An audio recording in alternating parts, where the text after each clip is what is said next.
Good morning, students.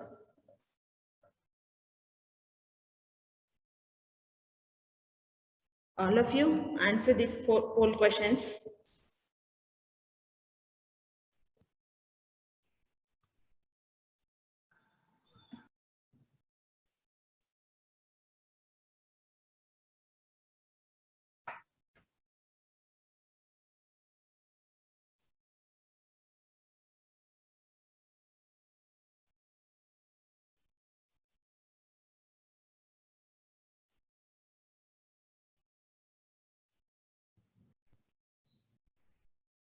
So in your continuous assessment, these poll questions will also be considered, not only assignments and some of the quizzes and all. Along with that, I'll consider these poll questions as well.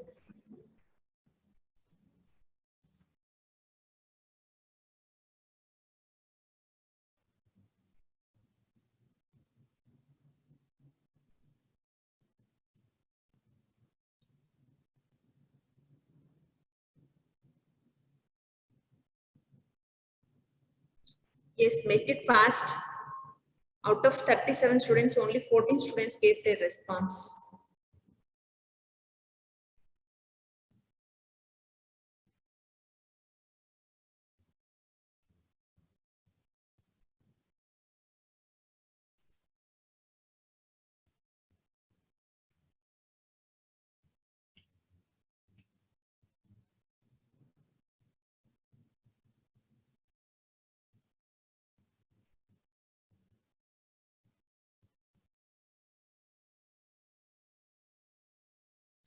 Yes, I'm going to end the poll now.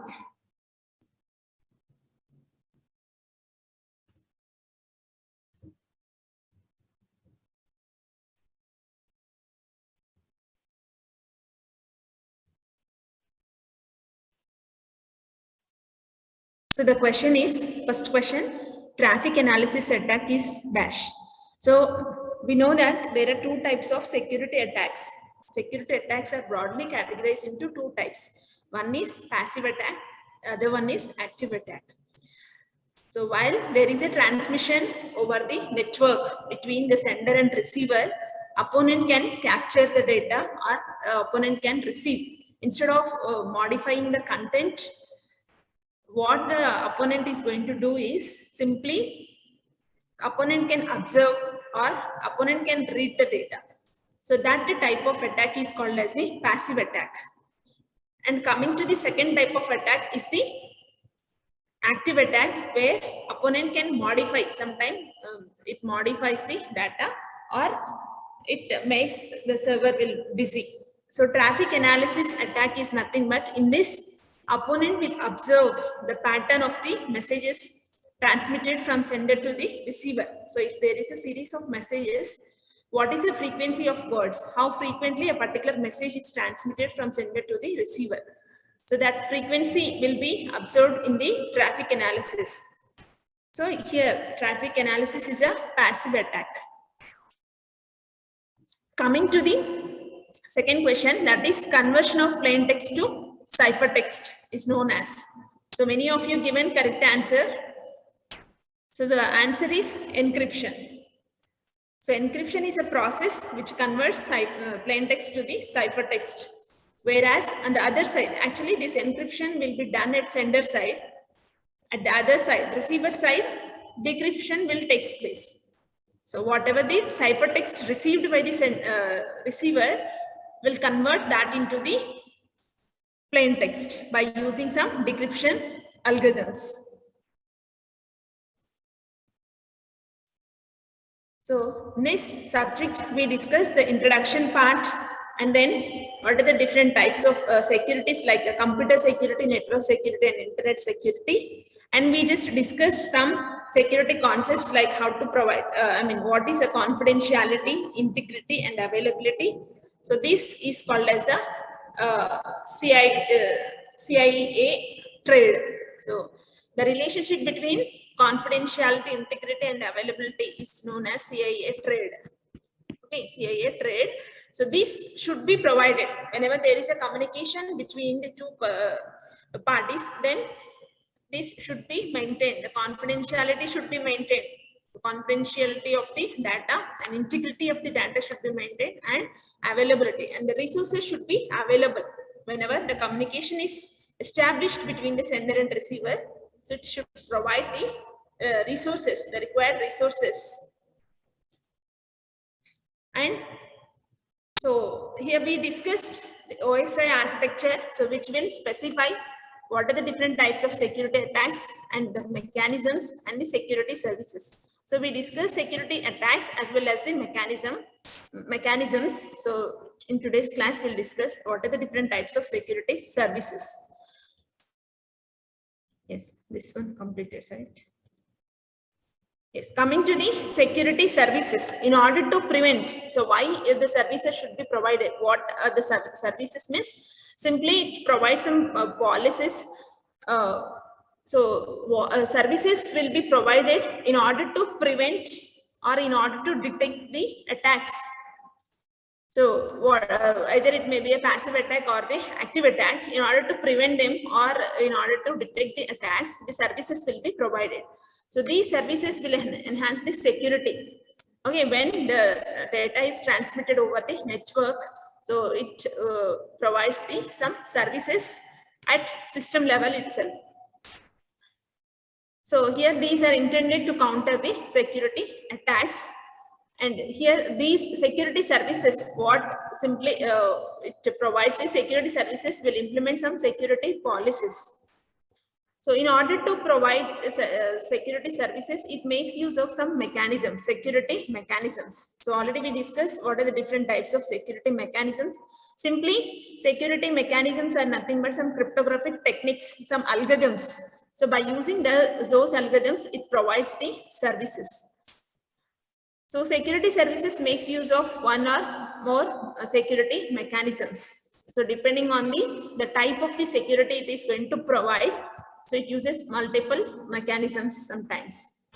And here, so when the data is transmitted, it will check. So whether the data is having the proper signature or not, whether the data is disclosed. So is there any tampering happened? So whether it is given by whether they are going to use a trusted third party or not, whether the data is notarized. In order to notarize, it uses some trusted third party. And the data is licensed or not. Like that, all these things will be verified. So many architectures are there. So among them, so X.800 has its definition in order to provide the security service. So it will be, service will be provided at OSI, at different layers of OSI architecture. So sometimes security service will be particular to the protocol layer. So like security mechanisms also specific to protocol layer, or some mechanisms are not specific to the protocol layer. So according to the X.800 definition, so security will be provided by the protocol layer, by some protocol layer of the communication system. And what it ensures is, it ensures the security of system or the data. Okay, system in the sense, it ensures the security of the resources provided by the system. Coming to the second type of architecture, RFC 2828. So what the definition of security service according to RFC 2828 is, it is a processing or communication service. So it is provided by the system. Okay, in order to provide the protections to the security system resources. In order to provide security to the system resources, that is the responsibility. It will provide the service. Whereas in X.800, protocol layer will take a responsibility in order to provide the security to the system resources as well as the data transfers. So these are the main security services provided by different types of architectures. Among, first one is authentication. Second one, access control, data confidentiality, data integrity, non-repudiation, and availability. So among all these things, the first 5 will be provided by X.800. X.800 architecture provides all these security services And also it provides the availability, but it does not specify this availability as a specific security services. Instead, X.800 what it specifying is availability will be provided by whenever a system is providing all these services. The first 5 services are provided. So by default, availability will be provided by, to the availability security service will be provided. So we'll see all these 6 security services. So first one is the authentication.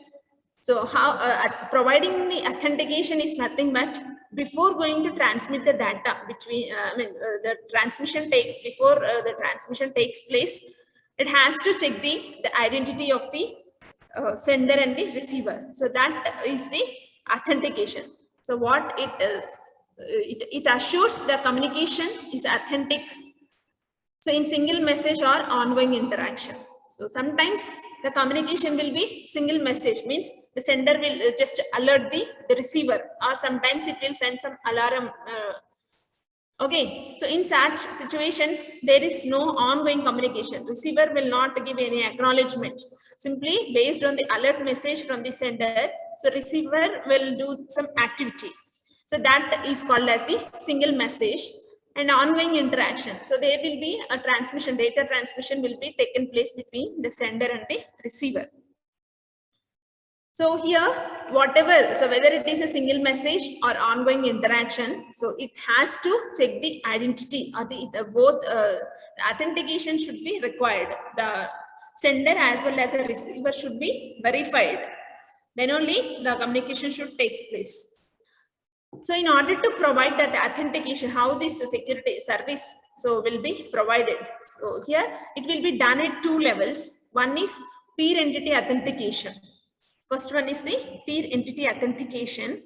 So what, how this authentication will be done is, the 2 entities are considered as peers, means the sender as well as the receiver will be considered as the peers. And so actually whenever the communication is happened, both the sender will be on one system and the receiver will be on the other system. Then using this peer entity authentication, so how it is going to verify is, it uses, so when we both are using the same protocol. So for communication, both are using the same protocol, like a TCP protocol. Generally, this peer entity authentication will be done at the connection-oriented systems. So if they are implementing different systems by using the same protocol, then what, how the authentication will be done is, so it will verify the details of sender and receiver at establishment of the connection. Before going to transmit the data, first it will check the authentication of both sender and receiver at establishment, connection establishment, and also whenever the data transfer takes place. So again, it may have the stream of messages. So it will give some timestamp to the stream of messages, and then it will take the time at what time the data transfer takes place. At that time also it will take the authentication. So by providing this, so it can prevent, or it can detect some security attacks.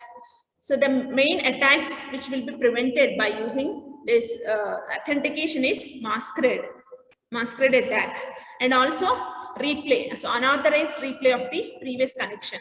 So sender and receiver will be connected.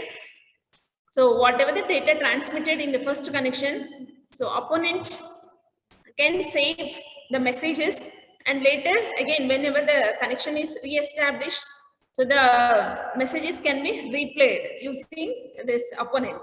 So this type of attacks can be prevented by using the authentication. Can anybody tell what is a masquerade attack? Which type of attack it is? Either it is a passive attack or active attack.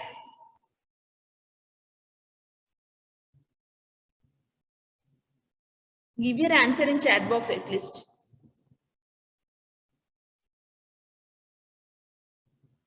Masquerade attack is a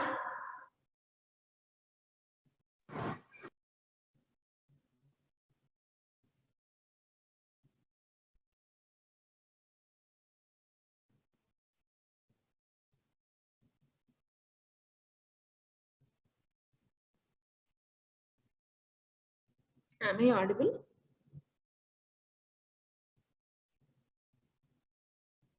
Hello, respond. Am I audible or not? Yes, ma'am. Okay. So one student is saying it is a active attack. Very good. So masquerade attack is a active attack. So though the sender is not sending any message to the receiver, the opponent itself will create a message with the sender's identity and transmit the data. So that is a masquerade attack, right? And coming to the second type, in this authentication only, so it will be done at peer entity authentication, and also sometimes the authentication will be done. So it will verify the identity at data origin authentication. Okay, so data origin authentication, so what it is going to do is it authenticates the source of the data in it. Okay, so the sender, so it will check the identity of the sender, and also this will be applicable. This will be applicable to the connectionless services, whereas peer entity authentication will be applied to the connection oriented services. It will be applied to the connectionless services. Suppose here we can take one, the example is email. So whenever we receive some email, so that sender should be the authenticated person. So if the sender, so before going to send the message, so what it is going to do, how the security will be provided is it will check with the identity of the sender. So here it will be used in the connectionless services, and this will not provide any protection over the duplication and modification of messages. So this type of attacks will not be prevented by using this data origin authentication. Coming to the second type of security service is the access control. So once the authentication is happened, then so access control should be provided while it is going to use the resources of the system or the data. So whatever the data it is transmitted. So in order to the data sender can have some permissions. So in order to, it has to provide some access control to the sender as well as the receiver. So here what this access control is going to provide is it is ability to limit and control the access to the host systems and applications via the communication links. So it will apply some limit in order to control the access of the resources. So again, so how the access will be provided is it will be based on the authentication. Once the authentication is done, then only access will be provided. Instead of giving access to the entire data, so based on some particular fields of the data or to particular user information, not for all user informations like that, it will give some access control to the peer in the connection. Coming to the third type of security service is a data confidentiality. So how this service will be provided, how this confidentiality will be provided. Confidentiality means again, so making the data secure. So whenever it is transmitted over the network, so it should not disclose the data, to the opponent. So once how the data confidentiality will be provided is, so protection of transmitted data from the passive attacks. So data should not be disclosed, means opponent should not read or should not observe the frequency of the messages.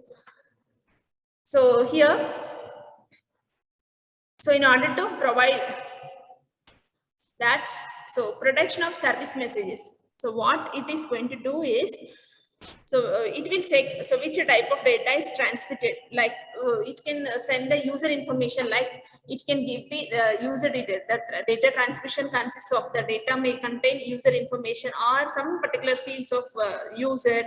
So it will take all those whenever the type of data is transmitted. So here it provides the data confidentiality, and it will provide, it will protect this type of attack, security attack, that is traffic flow or traffic analysis. So it can prevent from the traffic analysis by providing the confidentiality. So that attacker not able to observe the source and the destination, and the frequency of the messages. So how frequently the particular word is transmitted over the network. So that type of attacks can be prevented by providing the data confidentiality. And how this data confidentiality will be provided is, again, it makes use of some security mechanisms. So every security service will makes use of some mechanisms. So by using those mechanisms, internally these security services will be provided. Coming to the fourth one, that is data integrity. So once the connection is established, once the authentication is done, then there should be a reliability between the sender and the receiver. So that can be provided by using the data integrity. That reliability is nothing but the data integrity. So this can be applied to stream of messages. It can be applied to the stream of messages or a single message.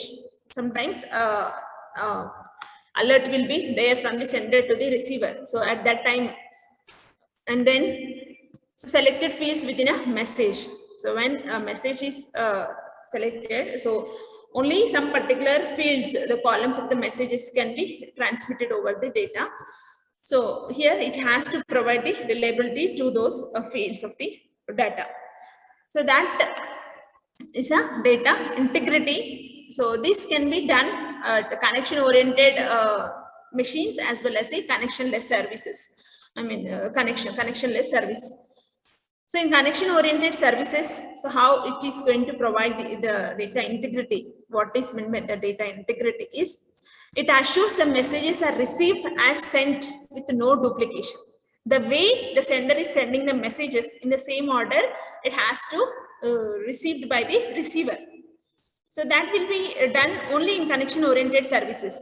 Suppose if you take connectionless services in WhatsApp, if you take the best example, WhatsApp, if you send a series of messages to your friend, so if it is a text message, then all the text messages will be sent in the order in which the sender is sending the messages. But sometimes if you are sending any images or some video files, then the order may be changed, right? So that is a connectionless. So whereas in connection oriented services, it will provide the integrity. So how it is going to provide the integrity is, in order to prevent the attacks, so it will check the duplication. Is there any duplication? Is there any insertion in the message? Is there any modification in the message? So when the sender is sending, is there any modification in the content of the data sent by the sender? And is there any reordering or replace? So is that sent the timestamp? So it will take the timestamp of the message, and also, so whether it is received in the same timestamp or not. So, or it is going to store, the opponent is going to store the data and later it is going to replay the messages. So all these things can be done. So it will check in the connection oriented systems and address. So it has to provide the integrity in such a manner. So reordering should not be placed, duplication should not be placed like that. And it addresses both stream modification and denial of service. So these stream modification and the denial of service, these are the modification of messages, and the denial of service are the attacks. So these two types of attacks can be prevented or detected by using this data integrity service. Okay, and coming to the connectionless services, how the integrity will be provided in connectionless. Again, so instead of taking a stream of messages in connection oriented, it will consider a stream of messages. In connectionless services, it will take individual messages. So whether the individual message is transmitted in a without any modification or without any insertion into the content. So like that, it will check with individual messages instead of the stream of messages. And also it provides the protection against the modification. So in connectionless, it will check only the modification, because reordering is not possible, because all the messages will not be sent at a single time. So So it will deal with only the individual messages, so that the modification, it can check only the modification. Is there any modification in the content sent by the sender? So that thing will be provided for the connectionless integrity services. Coming to the fifth type of security service is the non-repudiation. What is meant by this non-repudiation is, in this, instead of the sender as well as the receiver, so one among them can blame that the message was not received by the receiver, or there's a I did not send any message, like that. The sender and receiver will blame the other person. So here, if you observe, there is no opponent, there is no third person. So it prevents either sender or receiver from denying the transmitted message. So sender may send the message, sender can delete the message, and sender can say that I did not send any message, like that. So that, but the thing is, message was sent by the sender. So here, how this type of service will be provided is, so when the sender send the message, so receiver has to claim that that message was sent by the sender. Definitely, the message was sent by the sender only. Okay, and also whenever receiver is receiving, again, the receiver should not say that I did not receive any message, like that. Again, so the sender will have some proof that message was received by the receiver, and also receiver will have some proof that sender sent the message. So it will have that proof. So providing that proof, providing that service is called as the non-repudiation. So non-repudiation will be done at two levels. One is at source level, the other one is a destination repudiation. Source level means when a message is sent, receiver can prove that the sender sent the message. Once the message is transmitted from the sender, so if it is received by the receiver, immediately receiver can prove that it was sent by the sender itself. Though the sender is claiming that I did not send any message, like that, but there will be a proof. In the same manner, destination non-repudiation means when the message is received by the receiver, sender can say that that message was definitely received by the receiver, even though the receiver is saying that I did not receive any message. So the best example for this non-repudiation, so in our real-time situations, so where exactly the service is provided, non-repudiation, can anybody guess? The best real-time example for non-repudiation security service.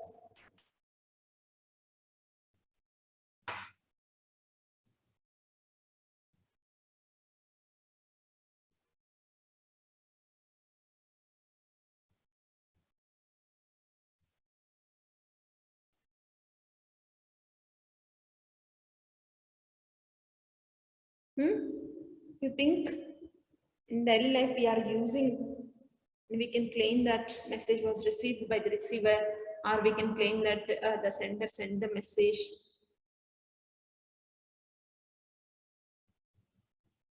In which application we will use?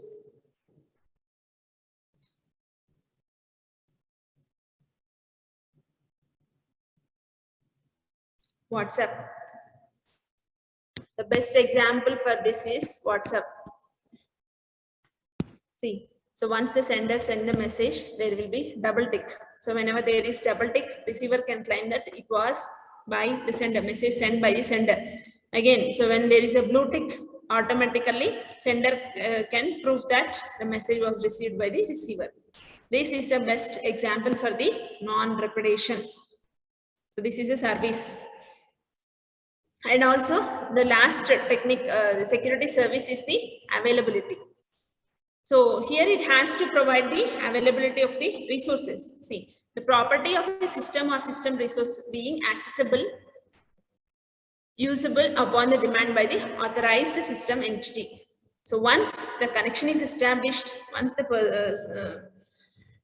both are authorized, then authorized persons are able to access. So if there is any access control, so once the access is provided for the entity, the sender or the receiver, then it has to provide all the resources. So it should not disclose any connection between the sender and receiver. So it has to provide all the resources like system resources it has to provide.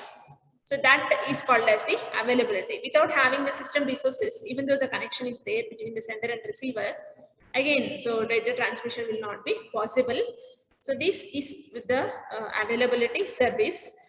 So what this X.800 is saying that availability is not a specific service. Instead, it can be provided by any one of the existing services. So it addresses both security concerns raised by the denial of service. So denial of service is one of the attack, right? So is a which type of attack? Denial of service is a passive or active attack.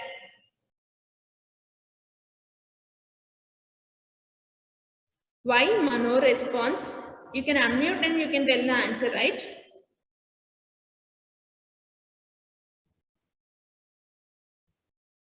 Give your answer in chat box. Denial of service is a which type of attack?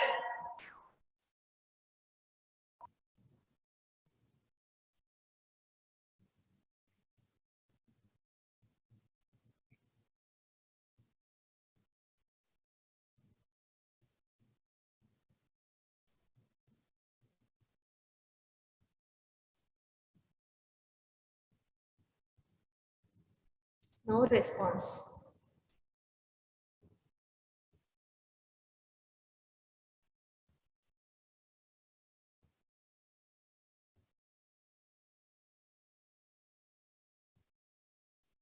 Am I audible or not? Yes, ma'am.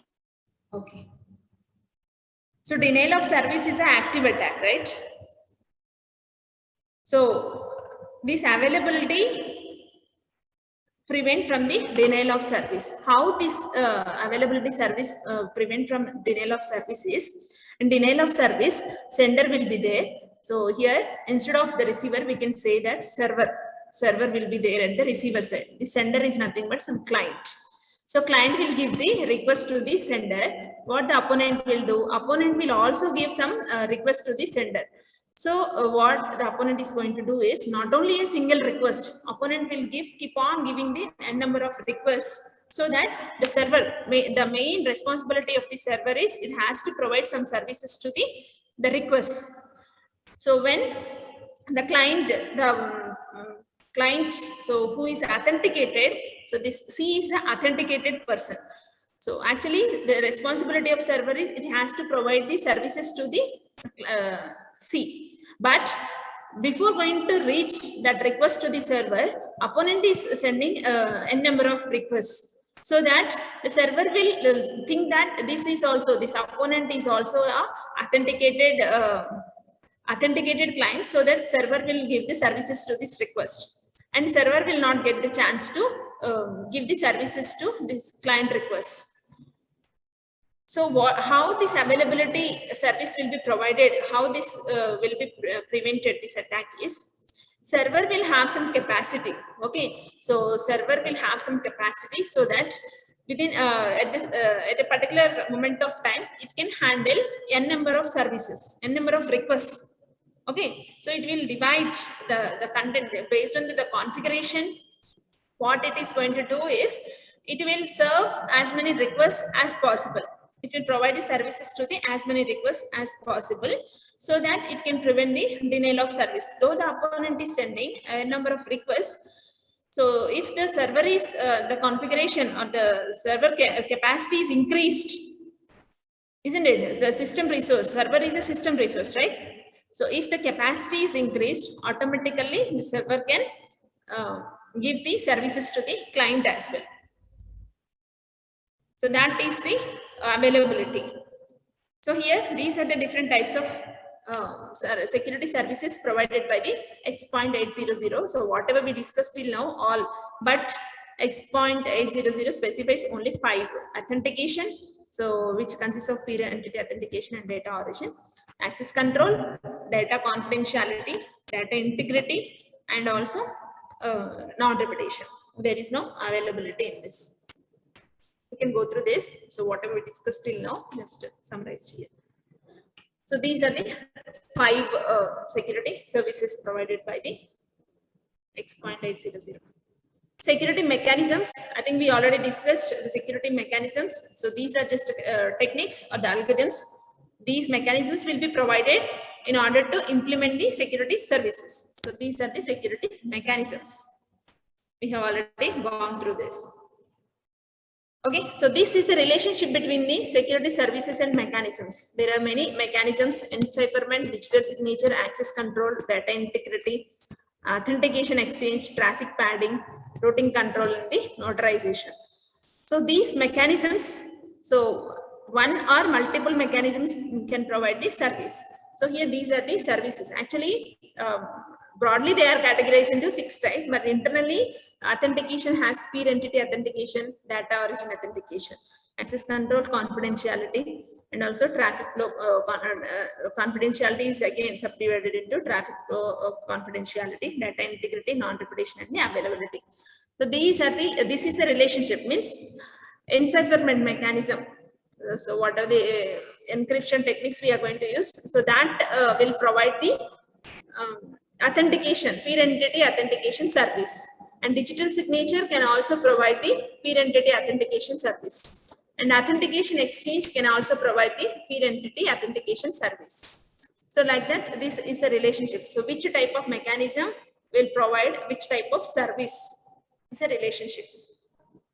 So I think in a Moodle, I have given one assignment. Did you see that assignment? Any one of you? Is there any assignment? CNA subject?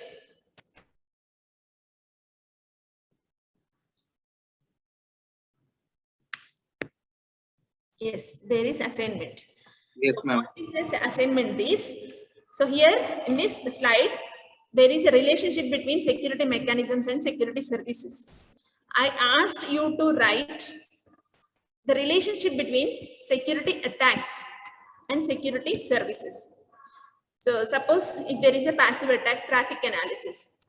So traffic analysis will be detected or it will be prevented by some security service.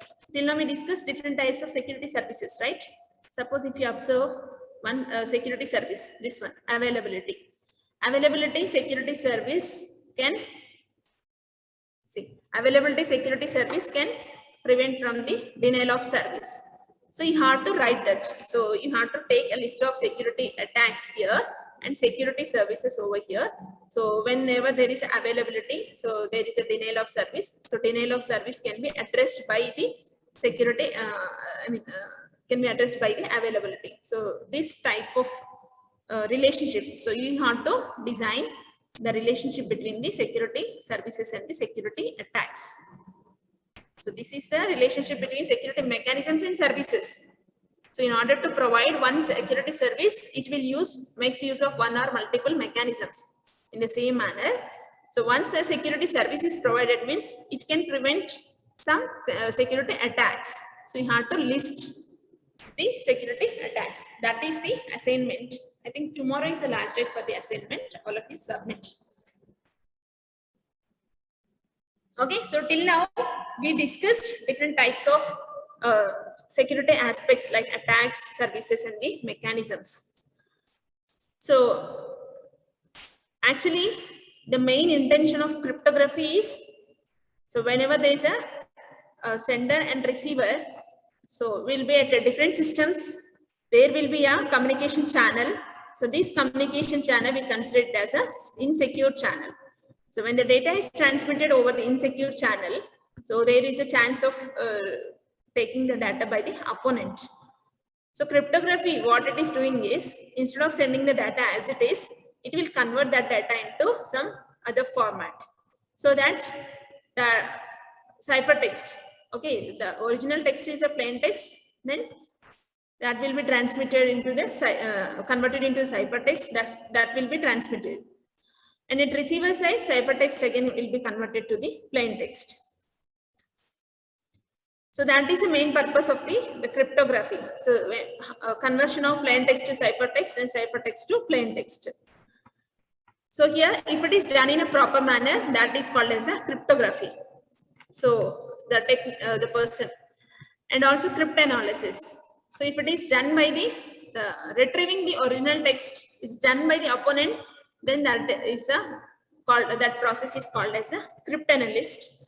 So we just discussed what is a cryptanalysis and what is cryptography.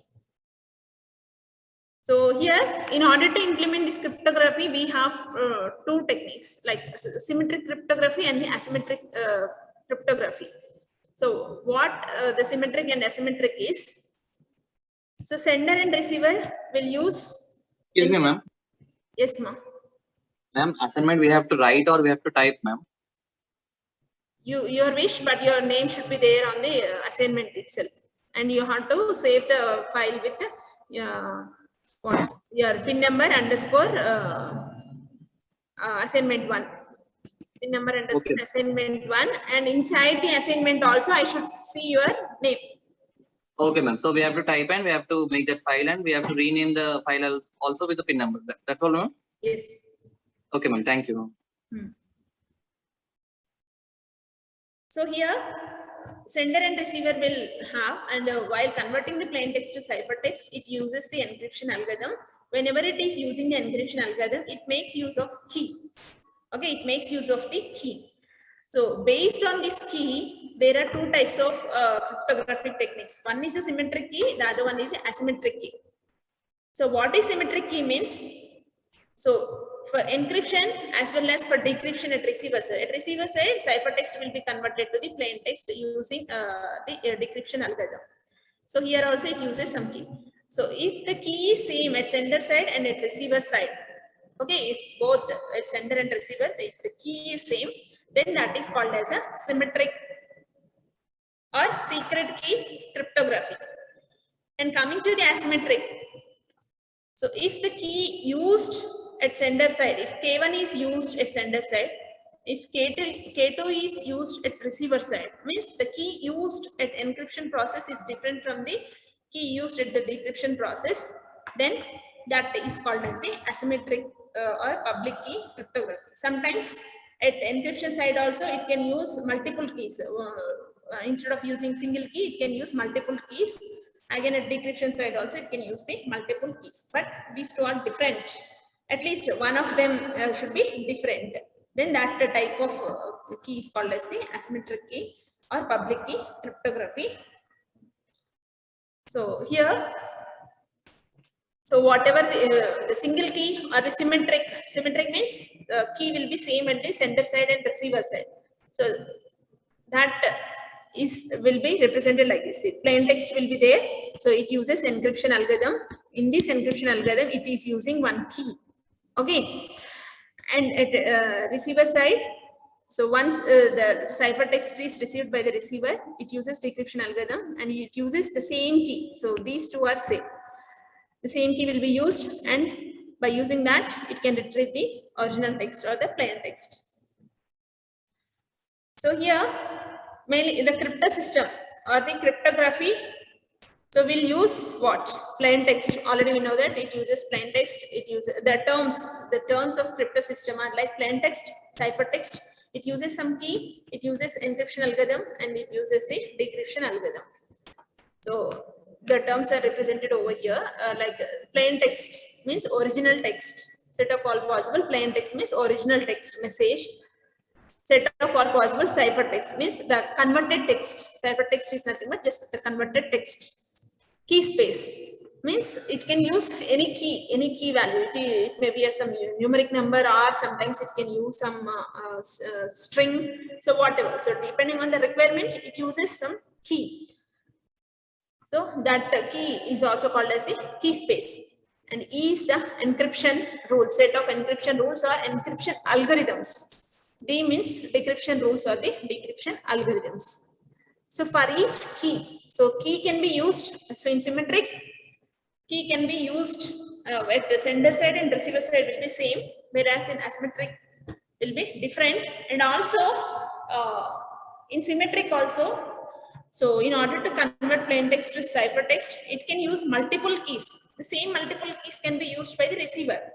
So that is why for each K, so belongs to the key, means if the encryption algorithm makes use of multiple keys, then all the keys will belongs to the K.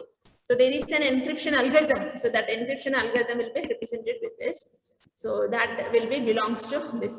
There are multiple encryption algorithms.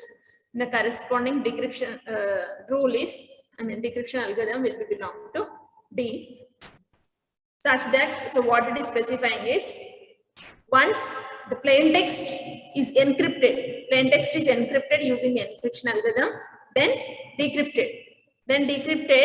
So after decryption, so again we'll get the plain text. So plain text is encrypted first, then it is decrypted at receiver side. Finally, it will get the plain text itself. So the plain X belongs to plain text. X belongs to the plain text. Okay. So here, so whatever the crypto system or cryptography, so each encryption function EK and each decryption function DK should efficiently computable. Means you can use any type of mathematical operations. Okay, by using any types of mathematical operations, it has to produce ciphertext, and whatever the ciphertext is there, so whenever it is used in decryption, again it has to produce the corresponding plain text. And these two are encryption algorithm as well as a decryption algorithm should be there should be a synchronization between the encryption and decryption algorithm. Opponent is trying to see the ciphertext. So cipher X is the plain text and Y is the ciphertext. Then, so even though the opponent is getting the ciphertext, opponent should not get the key, because once the opponent will get the key, obviously by using that key, opponent can get the plain text. So that key is crucial part in this communication. Okay. And also, so the process of attempting to compute key. So once the opponent has the ciphertext, by using that ciphertext, opponent can try in multiple ways in order to obtain the key. Okay, so that computing key, so finding out the key, so by using the ciphertext, okay, opponent will have only the ciphertext. Using that ciphertext, so obtaining the key or obtaining the plain text or the key is called as the cryptanalysis. So if opponent can determine key, so then it can decrypt easily. So whatever the Bob is doing, Bob is the receiver, so it has to get the text which is sent by the sender. The same, so Bob will be doing how the plain text will be converted is Bob will apply some decryption algorithms. So opponent, if the key is available with the opponent, obviously without applying by using this decryption algorithm is public. So whatever encryption algorithm and decryption algorithms used in this cryptography, all are public. So everybody knows the different types of decrypt algorithms, the procedures, but only secret is the key. So determining the key should be as difficult as determining the plain text string. So if the key is difficult, then only opponent will not obtain the plain text from the given ciphertext. So here, these are some simple techniques. Simple techniques which are used in the start. Earlier versions or the development of the initial development of the cryptography, so they have used some techniques. So these are the techniques. First type of the technique is Caesar cipher. Caesar cipher is an encryption algorithm or encryption technique. Caesar cipher is one encryption technique, and how the data will be converted, the plain text will be converted to the ciphertext is simply replacing. It involves replacing each letter of alphabet with the letter standing 3 places further down. Suppose if there is A in the plain text, so simply it will add +3 to A. So A plus 3 means what will get? B, C, D. So A plus 3 means we'll get D, isn't it? Whatever the plain text is there, it will take the plain text and it applies, just it will add 3 to each and every alphabet. Suppose if you take this plain key is 3. So in Caesar cipher, every time the key value, K value will be 3 only. Attack add-on. So this is a plain text. Actually, this is a message is transmitted between the sender and the receiver. But instead of transmitting this data as it is, sender is going to encrypt this data. How? Simply adding 3 to the each and every alphabet. So then A will become D, T will become W. Again, T will become W, A will become D, C will become F, K will become N, A will become D, T will become W. Okay, so like this. You understood how the ciphertext is generated? Actually, plain text is the message that is converted to the ciphertext. How this is generated? How this is a generated message? How this is generated? Like A plus 3. Next, second one T plus 3, and third letter is T plus 3, and fourth letter is again A plus 3, and fifth letter is C plus 3. So A plus 3 is D, T plus 3 is W, and this is W, and A plus 3 is D again, and C plus 3 is F. So like this, simply it will add 3 to the alphabet, so that it will get another message. So that is a ciphertext. You observe. So plain text is understandable. Okay, attack at all. So this is meaningful message, whereas this is the ciphertext does not have any meaning. Okay, so whenever opponent receives this message, so opponent will not get an idea. So what the conversation between the sender and receiver. Understood? Yes, ma'am. Okay, so all of you convert the plain text. I'm giving one plain text, that is cryptography and network security. Okay, cryptography and network security, and also write, include in your assignment, cryptography and network security. Write the ciphertext of this in your assignment. Or write your name. Anyhow, you convert your name into ciphertext using the Caesar cipher and include that in your assignment. Okay, don't take this one, cryptography and network security. Instead, take your name, convert that into ciphertext using the Caesar cipher technique, and include that in assignment and upload. If you have any doubts, you can stay. Otherwise, you can leave. Thank you. Any doubts? No, ma'am. Okay, you can leave.